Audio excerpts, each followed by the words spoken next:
ইসিসিএন private limited. আপনারা দেখছেন ইসিসিএন খবর। ইসিসিএন খবর, সবার মাঝে সবার সাথে।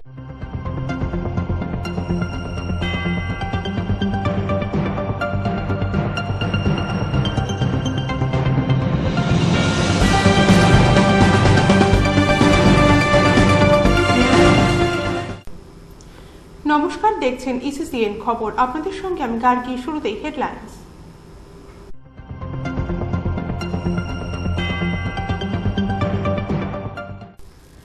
দিনহাটা থানার এএসআইকে ফোনে হুমকি দেওয়ার অভিযোগ উঠল তৃণমূলের গ্রাম পঞ্চায়েত সদস্যের বিরুদ্ধে।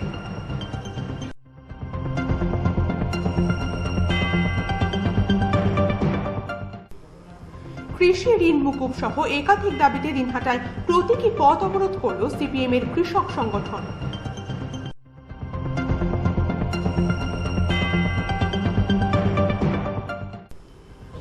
কোচবিহারের রাসমেলায় স্টল উদ্বোধনের পাশাপাশি মেলা খুললেন উত্তরবঙ্গ উন্নয়ন মন্ত্রী রবীন্দ্রনাথ ঘোষ। আসছে বিস্তারিত খবরে। দিনহাটা থানার পুলিশের এক এএসআইকে ফোন করে হুমকি দেওয়ার অভিযোগ উঠল তৃণমূলের এক গ্রাম পঞ্চায়েত সদস্যের বিরুদ্ধে। ফোন করে হুমকি দেওয়ার ওই অডিও সোশ্যাল মিডিয়ায় ভাইরাল হতেই চাঞ্চল্য ছড়িয়ে পড়ল। দিনহাটা ১ নং ব্লকের গীতালদহ এক গ্রাম পঞ্চায়েতের তৃণমূলের গ্রাম পঞ্চায়েত সদস্য অজিতুল হকের বিরুদ্ধে এই অভিযোগ ওঠে। এই ঘটনায় এএসআই খগেন চন্দ্র রায় পুলিশে অভিযোগ জানিয়েছে। দিনহাটার এসডিপিও উমেশ জিগানপাত বলেন, অভিযোগ খতিয়ে দেখা হচ্ছে, খোঁজ খবর নিয়ে যথাযথ ব্যবস্থা নেওয়া হবে। দিনহাটায় কোনো পুলিশ অফিসারকে ফোন করে হুমকি দেওয়ার ঘটনায় এই প্রথম প্রকাশ্যে আসায় বিরোধী রাজনৈতিক দলগুলির পক্ষ থেকে আইনানুগ ব্যবস্থা গ্রহণের দাবি জানানো হয়েছে। সোশ্যাল মিডিয়ায় ভাইরাল ওই অডিওর সত্যতা স্বীকার করে নিয়ে দিনহাটা থানার এএসআই খগেন চন্দ্র রায় বলেন, তিনি গোটা ঘটনা উচ্চপদস্থ পুলিশ কর্তাদের জানিয়েছেন, তারা যা ব্যবস্থা নেবেন বলে তিনি উল্লেখ করেন। অভিযুক্ত তৃণমূলের গীতালদহ এক গ্রাম পঞ্চায়েতের সদস্য আজিতুল হক বলেন, গত কিছুদিন থেকেই আমার মোবাইলে বিভিন্ন নম্বর থেকে পুলিশের নাম করে ফোন করা হয়। দিনহাটা থানার এএসআই খগেন চন্দ্র রায় ফোন করলে তিনি ভুল বুঝে উল্টোপাল্টা কিছু কথা বলে ফেলেন। এটা ভুল বোঝাবুঝি থেকে হয়েছে বলে তিনি স্বীকার করে নেন। এদিকে পুলিশ সূত্রে জানা গেছে, তিনি একাধিক ঘটনায় অভিযুক্ত। তাকে ধরার জন্য পুলিশ চেষ্টা করেও এখনো গ্রেপ্তার করতে পারেনি। জানা গেছে, গীতালদহের হরিণহাট পুলিশ ক্যাম্পে গাড়ি ভাড়া নিয়ে গ্রাম পঞ্চায়েত সদস্য আজিতুল হকের সাথে কিছু সমস্যা তৈরি হয়। ওই সমস্যা মেটাতেই বুধবার আজিতুল হককে ফোন করেন খগেনবাবু। ফোন পেয়ে এএসআই খগেন চন্দ্র রায়কে একের পর এক হুমকি দিতে থাকেন তৃণমূলের গ্রাম পঞ্চায়েত সদস্য আজিতুল হক। আজদুল নাকি? হ্যাঁ আজদুল। আরে তুমি যাও, কালকে সৈকত কথা বলছে, বললাম যে সাইড হয়ে যাও। তুমি কেন আজকে গেছো এটা গন্ডগোল করতে? কোথায় গন্ডগোল করতেছি স্যার? হ্যাঁ, কোথায় গন্ডগোল করতেছি? এই যে আজকে টিমের সাথে গেছো, মাগুর গেছে, তুমি গেছো, এগুলো কেন? শোনো, আমি বলি একটা কথা শোনো। হ্যাঁ, আপনার নাম হল খগেন, হ্যাঁ, আমার নাম আজদুল, মনে রাখবেন। হ্যাঁ, যেদিন আমার এলাকায় আপনাকে পাবো না, সেদিনকে পিটাই করে একদম পাঠিয়ে দেবো, একদম ঠিক জায়গা মতো। জায়গা মতো আজকে আমি যাচ্ছি, একটু পরে যাচ্ছি। আচ্ছা, আজকে মানে আচ্ছা চ্যালেঞ্জ আছে আমার, আপনার সঙ্গে চ্যালেঞ্জ হলো। পিটাই করে বলে পাঠিয়ে দেবে। আমি যাচ্ছি, হ্যাঁ যাচ্ছি, একটু পরে যাচ্ছি। কখন যাবো বলো? ঠিক আছে, আপনি কত যোগ্য খগেন, আমি এইটাই পড়াই আজকে ট্রাই করবো। না না, কিছুক্ষণের মধ্যে আমার এখানে ঢুকবেন, সেটা তো? হ্যাঁ হ্যাঁ হ্যাঁ, একদম। কতক্ষণ টাইমটা দেন তো? টাইমটা দিচ্ছি আমি, একদম ডাকতেছি। হ্যাঁ, না না না, টাইমটা দেন। যদি আপনি পুলিশ হয়ে থাকেন টাইমটা ঠিক দিয়ে দিন আমাকে। ও ঠিক দিচ্ছে আমাকে। কটায় যাবো বলো? তুমি বলো তোমার টাইম। আপনার সময়টা আসুন, আপনি চাকরি করেন, আপনি একটা গভর্নমেন্ট চাকরি করেন। আসেন পিঠাই বলে কি বলে, কটায় যাবো বলো? আপনি একটা চাকরি করেন, তা আপনি কোন সময় আসবেন সেটা আমাকে বলেন, যে এইটা টাইমে আমি যাবো। টাইমটা বলেন আমাকে। তুমি 4টা ধরে নাও, আমি যাচ্ছি।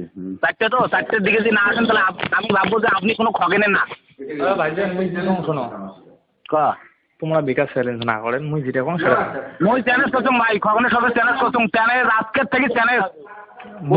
এমন কোনো মায়ের বেটা নাই যে আজকে থেকে গীতার লাখ ঘুরে দেবে, কোনো খগেনের বেটা নাই আজকে থেকে ঘুরে দেবে। মুই তো চ্যালেঞ্জ করি কথা কোনো আজকে।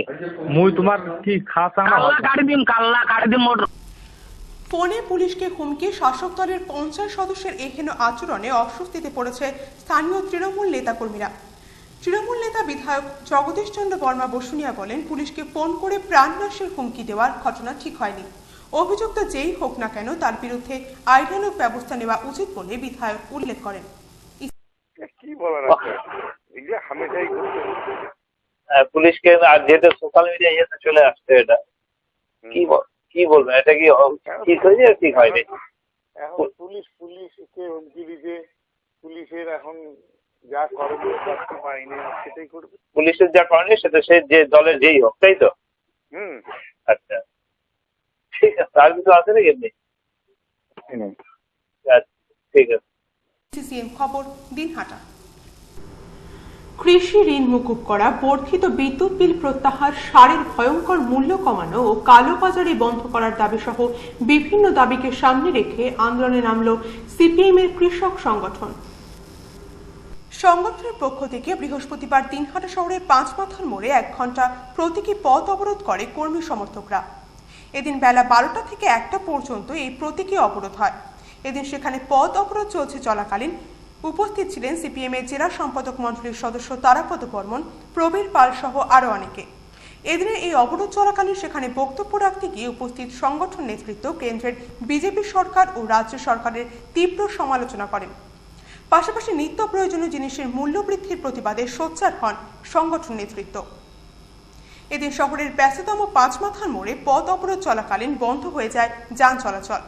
সংগঠনের পক্ষ থেকে কৃষকের কাছ থেকে সরাসরি সরকারকে 2350 টাকা কুইন্টাল দরে ধান ক্রয় করা, সারের কালোবাজারি বন্ধ করা, কৃষি ঋণ মুকুব করা ও ফসলের লাভজনক মূল্য দেওয়া, বিদ্যুতের বর্ধিত মাসুল প্রত্যাহার ও মাসের বিল মাসে দেওয়া প্রভৃতি দাবি তুলে ধরা হয়।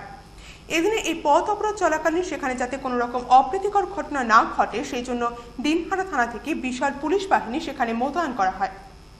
এদিনে এই সংগঠনের ডাকা পথ অবরোধকে ঘিরে এলাকায় ব্যাপক আলোড়ন ছড়িয়ে পড়ে। পথ অবরোধের ফলে নিত্যযাত্রী থেকে শুরু করে ব্যবসায়ী সাধারণ মানুষের মধ্যেও সমস্যায় পড়তে হয়। ইসিসিএন খবর, দিনহাটা।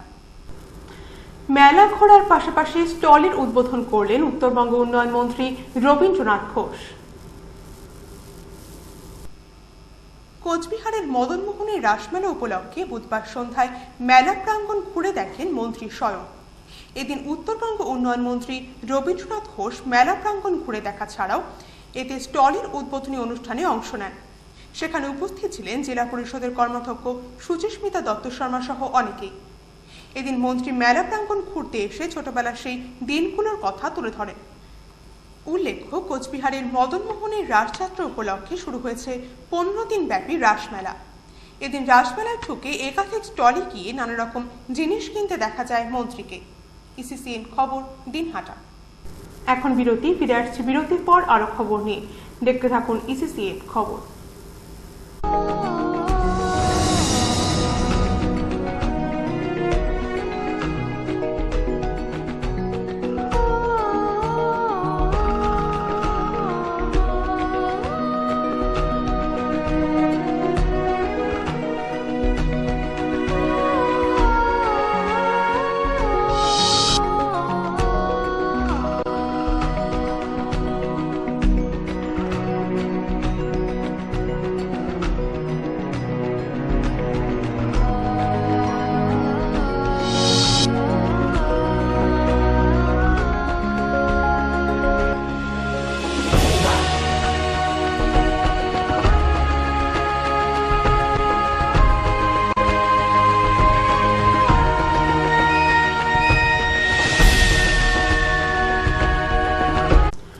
দিনহাটা মহকুমা হাসপাতালের নার্সিং ট্রেনিং স্কুলের জন্য স্বাস্থ্য দপ্তরের পক্ষ থেকে প্রপোজালের পরই জমি খোঁজার কাজ শুরু হয়েছে।